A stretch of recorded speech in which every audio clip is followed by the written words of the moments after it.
Hello and welcome back to another episode of the 12th Man podcast with your host, Ty Bracey. And today, joining me as a special guest, someone who may need an introduction to some of you who are new around here. And you may not know him by face, but you will definitely, if you're a part of the Villa Spaces days, know him by his voice. Joining me today, we've got Ste, also known as Once Upon a Time, the guy who helped AVFC Stato. You started his legacy, Steve. We'll say that, but we'll go with that. Steve, Villa Analytics. How are you, buddy? I'm good, mate. How are you doing? Long time no speak. Indeed, it's a pleasure to get you out of. You can't really call Spaces a podcast. I guess it's the audio side only, but it's a pleasure to get you out of retirement. I feel like I'm the only person who can get you out of retirement, Steve. Yeah, which is definitely. Honestly, it's a bit of a miracle, to be honest. I think it's been about at least 2-3 years since I've done anything like this. So it's exciting to be back talking about the Villa tie. Indeed. For anyone who doesn't know, they had a big account on Twitter called Villa Analytics. I don't believe you're active on there at all anymore, but Steve was the OG AVFC Stato. And Steve, from a very young age, I think how old was you when you started Villa Analytics? Like 16, 17? Yeah, 15, 16, I think. That's mental. And Steve would specialise in Scandinavian football. And, there isn't many 15-year-olds who specialise in Scandinavian football. And, I always had one eye on your tweets because they were always really interesting. And you always came with the positivity, mate. And, and then Villa Spaces happened. So, mate, it feels like 5 minutes ago, but also feels like it was 10 years ago. Yeah. I mean, the time flies, doesn't it? But that was just such a fun time to be alive, wasn't it? Hopping on Spaces every evening. It was. And for anyone who doesn't know or doesn't use Twitter at all, so Spaces is a part of Twitter, which is basically people will have a phone call and you can listen to them have a phone call, basically. And it was during the Grealish saga that when Grealish was going to Man City and pre-season was starting and everything was kicking off.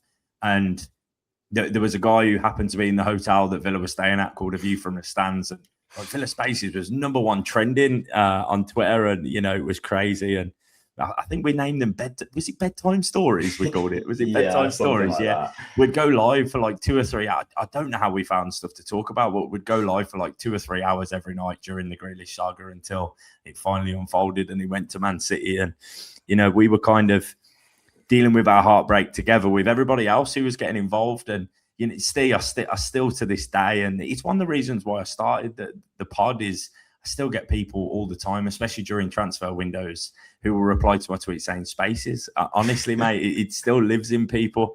And I occasionally come across a tweet about it where people are saying good things about it, mate. And, it was something that will stick with me for the rest of my life, the Spaces days, Steve. And it's a pleasure to have you on. So, Steve, I know obviously you're a grown-up now. You're not a 15, 16-year-old kid, got your own house all grown up and a job and a career.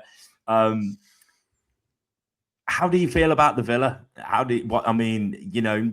haven't spoke. Me and Steve haven't spoke at all football related. I think I sent him a text and I don't think it delivered for a long time. And then he just appeared one day and was like, hello. And I was like, oh my God, he lives. But yeah, Villa, what's your thoughts on Villa? Obviously, we were doing the Spaces stuff at a time where we were just back in the Prem. What's your thoughts that everything's been going on? I mean, I've seen us win a trophy for the first time in my life. Yeah. So come on. I'm absolutely buzzing, honestly, absolutely buzzing. What Emery has done over the last few years is just, we never could have seen that coming. No one ever could have even hoped for this outcome. European football 4 years in a row, finally broken the trophy curse, playing some amazing football, Champions League again next year. It's a good time to be a Villa fan, isn't it? It is, and if I remember correctly, I don't know if it was during Spaces, but we definitely recorded something around Steven Gerrard, and you were fuming when we were linked with Gerrard. You was like, nah, man, he's absolute tosh. I don't want him. And I was like, come on, Steve, be positive.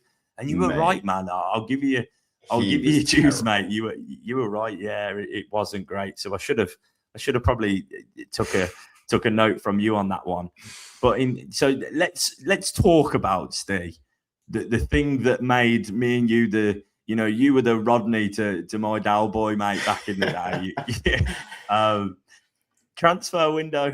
What's your thoughts on the business so far? So let's strip it back to basics of this transfer window this summer. Obviously, this time a week ago, Yuri Tillemans, Man United have triggered this release clause that nobody in the world knows exists. And poof, he's gone to Manchester United and sailed off into the sunset. So it's all started with there. What are your thoughts on it all, mate? Yeah, I mean, it feels almost like fitting that obviously last time when Spaces all began, we were talking about Grealish leaving for over 100 million. And now obviously Morgan Rogers has just done the same. Mental.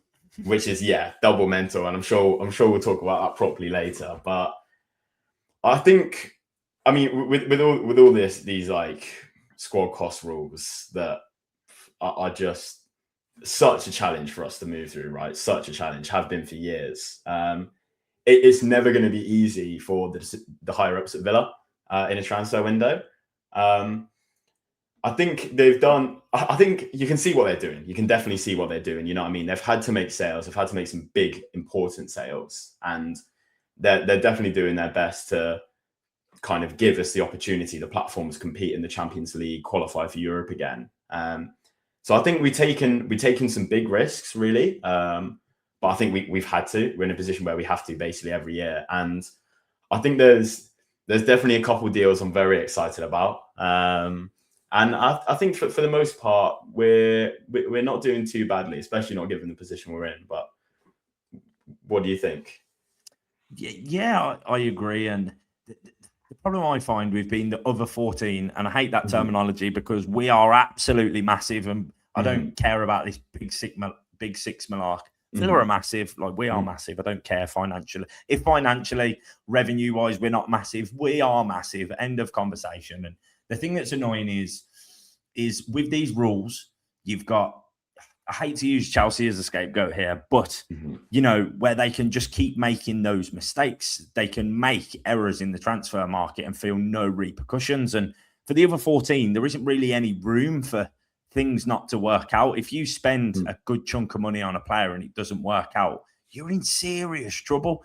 And, clubs like Chelsea are like, no problem. We buy another one. No problem. Like they just come out of nowhere and spend what they want and, just keep putting plasters over the problem. And it does feel very anti-competitive, and people can say, but when you're spending 40 million quid on Alejandro Garnacho, look, that kid is going to absolutely thrive under Unai Emery, Ste. So we'll start with him as he's the talk of the town, isn't he? Announced by Aston Villa today, signed with on a loan for a year with an obligation to buy.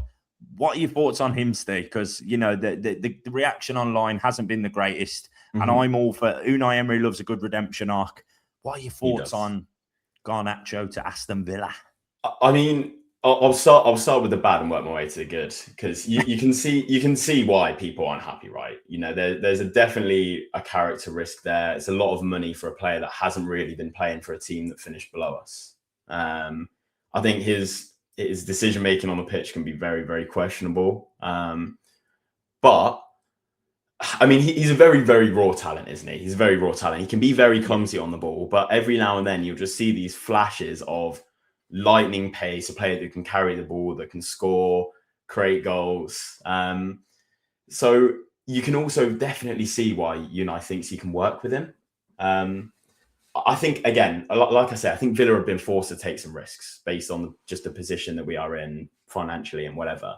And if we want to compete at the highest levels, which is where this team wants to be, like you need players that are capable of playing at that highest level. And I think, again, a Garnacho, he could fall flat on his face for Villa. Like there's every chance of that happen, but that you can see how Emery thinks he can turn him into that player that can produce that performance level for us and can, we don't have the money to go and buy out a ready-made electric winger that's this and that and everything.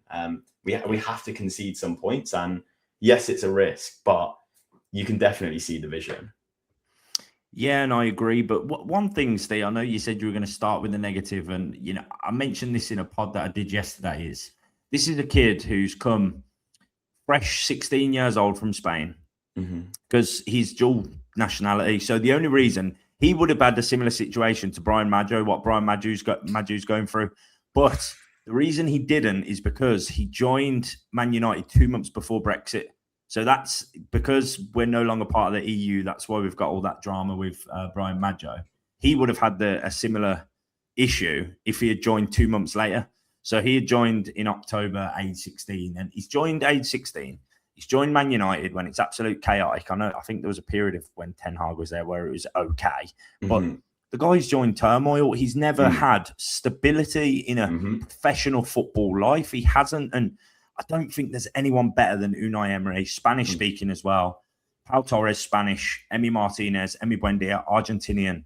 He's got those senior figures around him. And, I really hope that Emery says similar things in interviews that he did about Tielemans. I hope in 2 months' time he's doing a post-match interview after he scored a hat-trick against Man United and he's like, he is my son. This is my new son. I really hope that Unai comes out and does that, mate. I really do. But I think he'll come good, and I really want him to prove everybody wrong. Not everybody's negative about it, but this is a kid who's only known chaos and I think a bit of stability. But, I mean, speaking of stability, there's no mental stability supporting Aston Villa during the transfer window. It went from radio silence to absolute Royal Rumble in the space of a day, and now I'm getting scared because during the transfer window, if I see, I've seen an article today, this evening, not long before I came on with you, how we were linked with a goalkeeper. Now, I don't like the idea of us being linked with a goalkeeper because I know at the minute it's pretty much 1 in, 1 out. So it's like, okay, well, I've seen us linked with a goalkeeper. So there's either two things happening. Emmy's going or that journo's full of bollocks. Do you know what I mean? It's one or the other. So it's scary times. I think it's quite likely we'll be talking to goalkeepers, right? There's every like, we got to prepare for every possibility. But for me, I really don't think we can sell Martinez. I really think we got to do everything to keep him. And B, I think he's going to stay. The one thing I do see on socials is Emi Martinez and the way him and his family talk about the Villa and talk about, they're always there in their Villa kit talking about can't wait to be back at Villa Park next season. And it's a very different story from when he was waving the fans off a couple of years ago, isn't it? And for me, I think, he's happy here. He's got Champions League football here. He gets to do whatever he does with Argentina, unfortunately. But, he's succeeding here. He's succeeding here. And we're not going to find a better goalkeeper than Martinez. Or if we do, we'll be very, very lucky. So as far as I'm concerned, it's not one that I see as like one I expect or think should happen, to be honest. No, I agree, mate. And I hope he not necessarily spends the rest of his days at Villa, but, if in a couple of years' time he can get a fat payday in abroad, earning, retirement money for the rest of generational wealth for a couple of years in, a league not so great, maybe in Saudi or something, then fair play. But I think there's no better time for him to be in a club who are ambitious and want to win trophies, and he's just come off the back. He's smelt blood. He's got the bug, and he reacts to those negative things that happen. He really does. So Argentina having an absolute stinker in the World Cup final. I hope he comes back hungry, and I do really think he will. I think he will. Yeah, and before the Premier League starts, we've got another trophy, and people people aren't talking about the Super Cup. At all. Neither am I. It isn't even crossing my mind. There's so much going on in the transfer window, and then all of a sudden I'm like, oh, trophy! Like it just comes to my head. Like I'll get this dopamine hit out of nowhere for about 10 seconds a day, where I'm really excited that we've got the opportunity, and we're in another cup final technically. Something I did want to talk to you about, Steve, and I've covered it in a couple of episodes, is the Villa rebuild, and. The latest player to be linked out of Aston Villa is, unfortunately, and I'm saying it through gritted teeth, Ezri Konsa. Drag your feet, preparing a bid. We talk to players and unsettle them FC, also known as Asnat. They're really starting to grind on my gears, I will be honest. Like, if you want him, pay the valuation. If not, do one. It's as simple as that. I don't understand why it's so far-fetched. How far would you be willing to take the Villa rebuild, Steve? What are your thoughts on I understand we need to bring the squad age down. What's your views on the rebuild itself? How far is too far in the Villa rebuild in one season? Yeah, I mean, I think the rebuild has been made harder by two things, really. One, obviously, we've had to sell a few starting players already. And two, we were already a very thin squad. You know, we did not have the depth that the other big boys were able to afford around us. So for each player we sell and then buy to replace, you know, that's a gamble every single time because we have such a good team. And there isn't those alternatives there. So for me, I think, anyway, the best way that I think we can kind of kickstart this rebuild, especially what I do at centre-back, is, you know, keeping hold of Concert and signing a younger player for a little bit less money that can act initially as a backup for him and, you know, Powell, who's struggles with injuries. And then basically being able to evolve into, you know, the ready-made replacement for Concert. And I know we've already got a couple of good young centre-backs at the club. But I think unless Arsenal come in with a crazy bid for Concert, you know, if it's something 30, 40 million, then again, what is the point? What is the point? Because you're going to spend 30, 40 million on his replacement anyway to get a Premier League quality centre-back. And at that point, why gamble? Why gamble? Because what we had with Concert is not just a reliable, consistent performer, but also somebody who is able to play, I think, the second most minutes for us last season, behind Morgan Rogers, who we've already lost. So, you know what I mean? That consistent availability, you know, it's not going to be easy to find a player that we can basically guarantee is going to be able to start every game for us without risking the quality of the side dropping. So for me, again, that Villa rebuild, I think we really need to try and build some additional squad depth, which some of the signings that we've been making this transfer window and the past few transfer windows with, you know, the likes of Alisson, I think that's the way that we can kind of regenerate our squad within the constraints we're in. I don't know what you think about that kind of thing. Yeah, and I agree with you on all of that, Ste. And I think a contributing factor to the price isn't, I know in football, you can't, the value isn't the value of a player, is it? Because that's illegal. You know, you can't technically buy a human. So sometimes there's obviously loads of contributing factors. And I think one of the contributing factors to me is not necessarily is how much is Ezri Konsa worth. It's what is the cost to replace him? Mm-hmm. Because that guy has been, and I'll use the term for him a lot, Rolls Royce has been an absolute, he just goes under the radar. He's quiet. Mm-hmm. You know, he's not like a Mings on the pitch where you hear him going, whoa. You know, if you're in Villa Park and Mings is on the pitch, you hear, whoa. You know, you hear that echo around the ground all game of him shouting at someone. But it's what is the cost to replace a player of that caliber who, for me, Rolls Royce goes under the radar. I think he had the highest pass accuracy as well in the World Cup.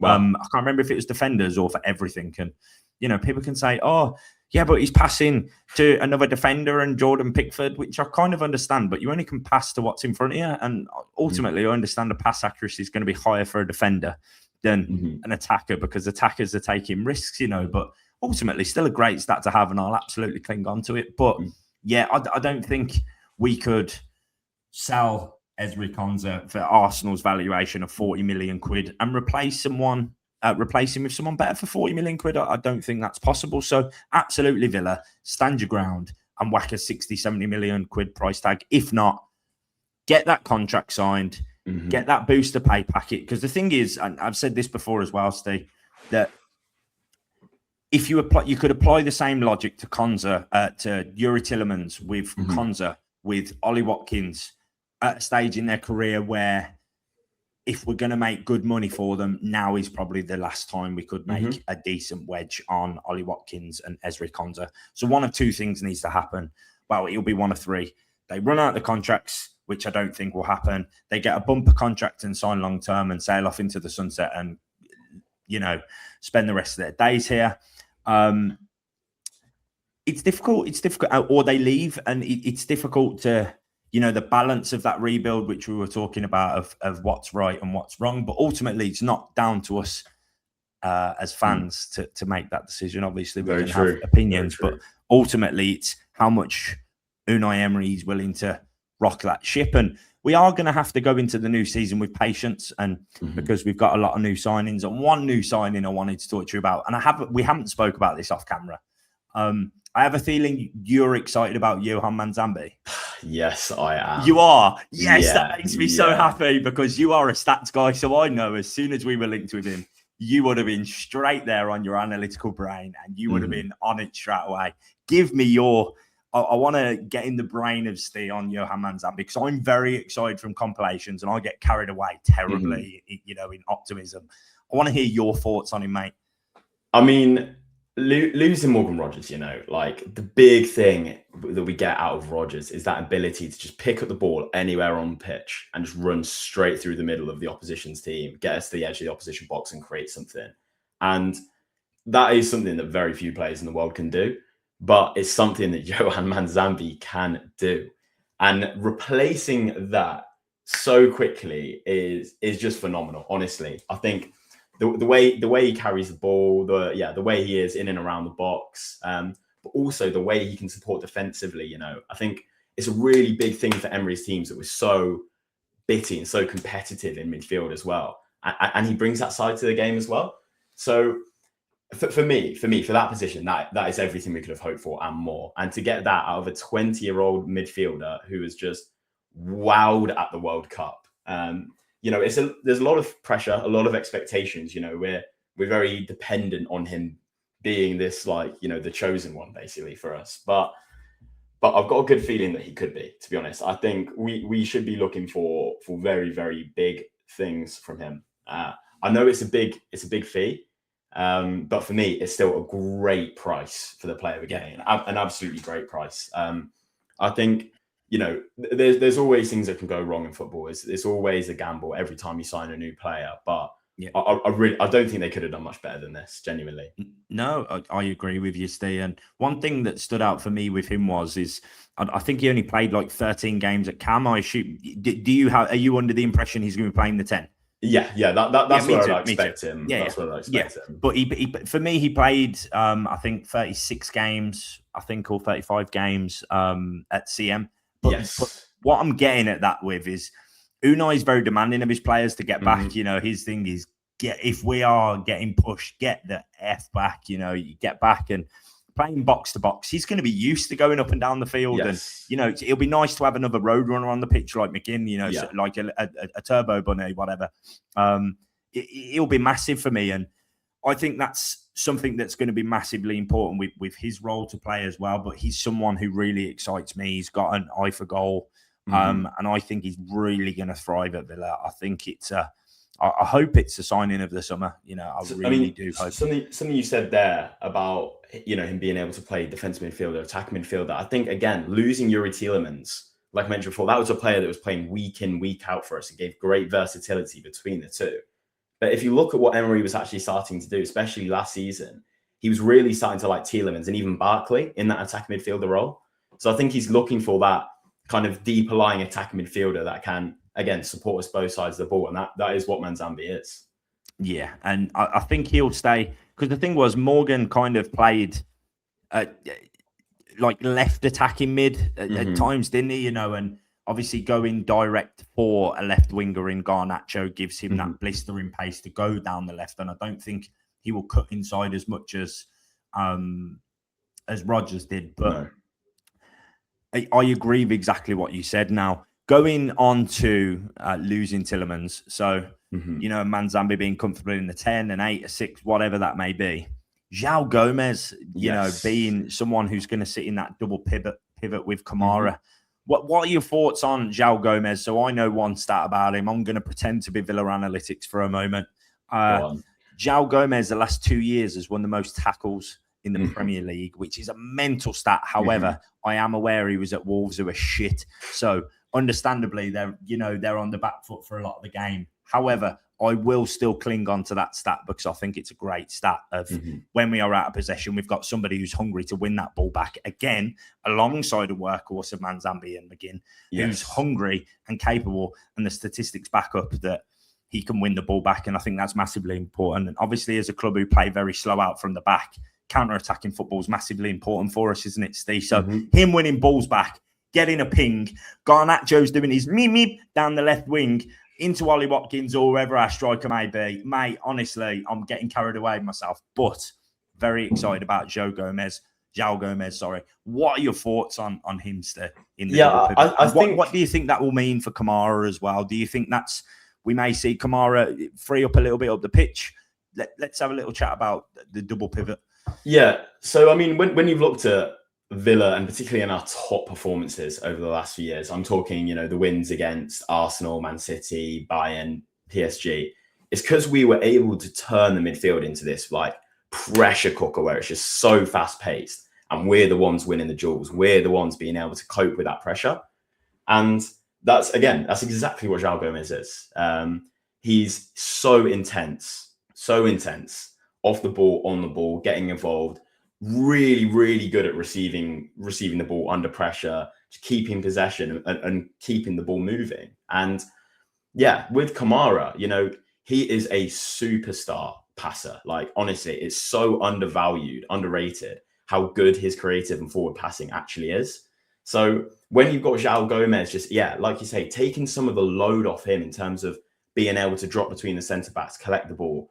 I don't think Gomez, from what I've seen, is necessarily really that creative passer type that we've lost in Tielemans. But I love the point you made about him kind of unlocking Kamara a bit more to play those kinds of passes. And yeah, again, it's another signing I'm really excited about. It's all of our recruitment this year, I think, has had a very... it's very clear the process that we're trying to implement, the way that Emery's trying to play. And we're signing players with really kind of high potential to become top performers in exactly the roles that Emery's looking for. So I think, there's lots of cause to be excited about this team and the way that it can combine together. Again, we're reliant on these new signings in Gomez and Manzambi and Garnacho to really deliver the best versions of themselves. But time and time again, we've been able to show that Villa is the right environment for players to do that. So if we can do that, I think we can be very competitive again this year. Yeah, and I agree with everything you said there, Ste. And one area it looks like we're looking to offload, if people aren't aware, Hull City appear to have got themselves their own Dr. Tony.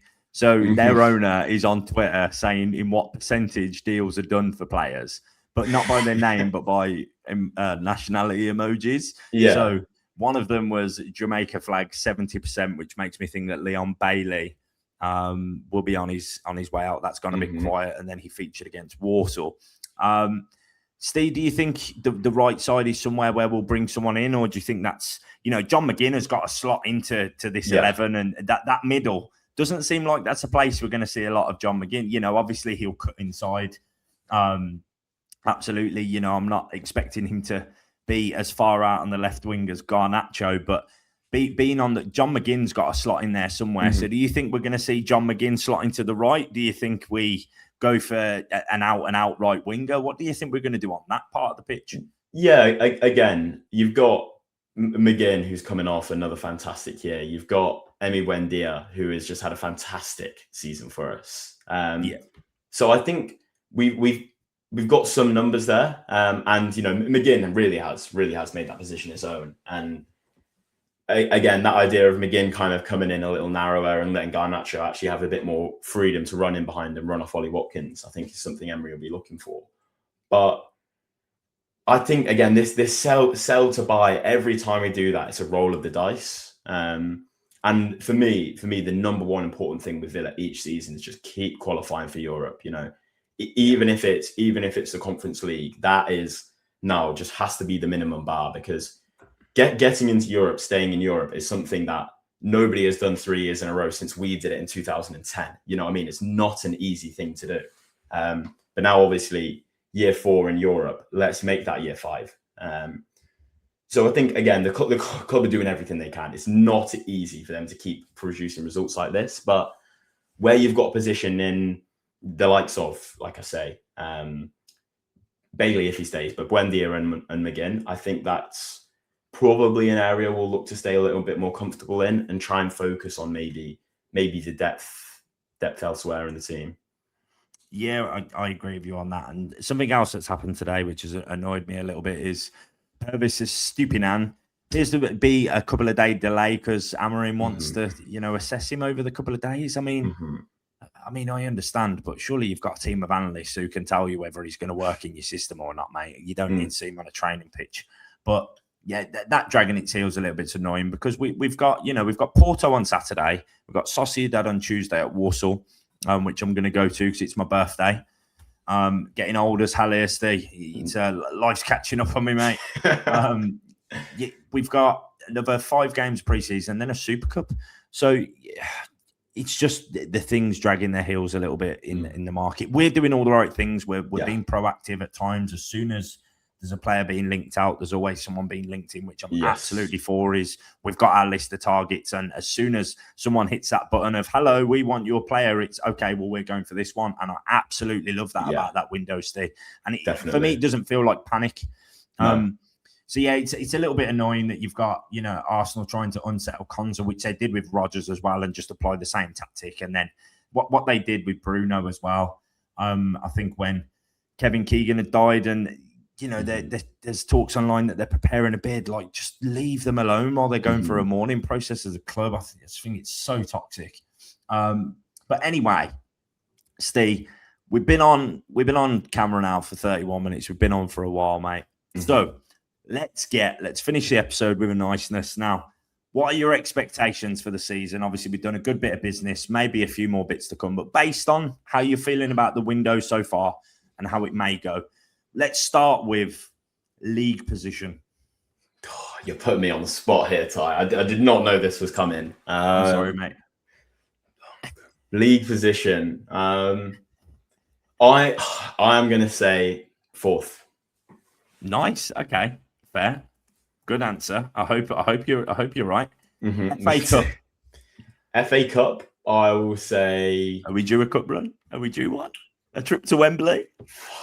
Booze on the green. I mean, you never know. I want to say we're going to go and win it all, but I am looking at our squad depth and whether we're going to be able to play twice a week all year.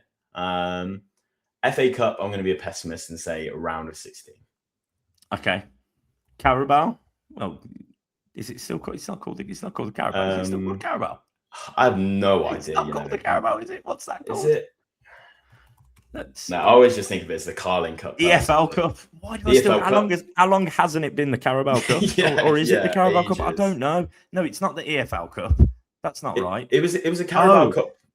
Oh yeah, okay. So it's the EFL Cup, often referred to as the League Cup and officially known as the Carabao Cup. Yeah, it is. It is the Carabao Cup. Yeah. An energy drink that nobody's ever heard of, and it's in like one. I think I've only ever seen it in like one shot, but it still manages to sponsor a domestic cup. Carabao, what are you saying for that, dude? I'm gonna say round of 16 as well. I'm gonna be a pessimist in those two because I've been an optimist in the league, I think. Super Cup against Luca Digne. Super Cup, we're gonna go and win. Super Cup, we're gonna go and win. Honestly, like it's gonna mean more to us than it means to them. They got players at the World Cup, as do we, obviously, but I reckon we can do that one. And final, save the best till last, mate. Champions League. Okay, I'm gonna give a politician's answer for this one and say that getting to the knockouts and through that like playoff round, that is success for Villa in the Champions League. Absolutely, that is success for Villa in the Champions League. Yeah.